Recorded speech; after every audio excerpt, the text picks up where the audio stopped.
the Internet in the hopes of finding more evidence of weapons of mass destruction.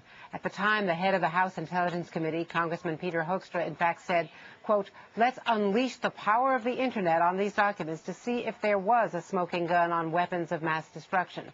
And they had been, in fact, arguing for months with John Negroponte, the head of the National Intelligence Office, because the intelligence experts, Nora, were reluctant to release these documents. Skeptics at the time said that all this was being done by conservative bloggers and others on the intelligence committees to try to bolster their argument that the war was, in fact, justified in the first place. Let me just show you quickly a letter from the intelligence chairman of the Senate and the House.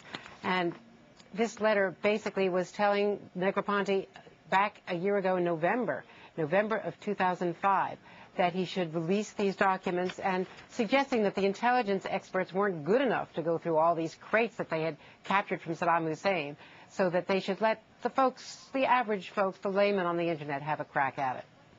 And, Andrea, I will read the statement from the Director of National Intelligence, Negroponte, from last night, who released a statement on why they pulled this website down, saying, quote, "While strict criteria had already been established to govern posted documents, the material currently on the website, as well as the procedures used to post new documents, will be carefully reviewed before the site becomes available again." Andrea, what about those suggestions out there that there were how-to documents to make a bomb on this website and that it could have aided Iran? Well, that is what Mohammed al-Baradei and some of the experts at the International Atomic Energy Agency, the UN agency, are saying, and also some outside critics. A little perspective here. There were thousands and thousands of documents. The ones in question were about a dozen that were posted as recently as September. Iran was already well ahead on its nuclear program, according to the UN agency itself. So it could not have been terribly helpful to Iran. Iran already had a sophisticated program. That said, these specific dozen documents, according to those who've looked at them, the experts who've looked at them, say that they did have a blueprint for making bombs. And, of course, those kinds of technical documents could have been helpful to terrorists and to other groups, not just Iran, but to rogue states in general.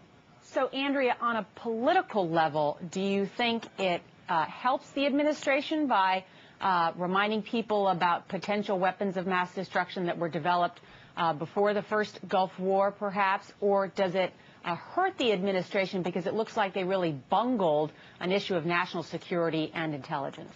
Well, this is a complicated story to really penetrate and for people to understand this close to an election, but I think the net effect would likely be that it would hurt the administration because it shows that they, once again, were the gang that couldn't shoot straight, and that they were so eager to justify their case for the war that they forced the intelligence community to do something that the experts didn't want to do, and that the president himself overruled John Negroponte on.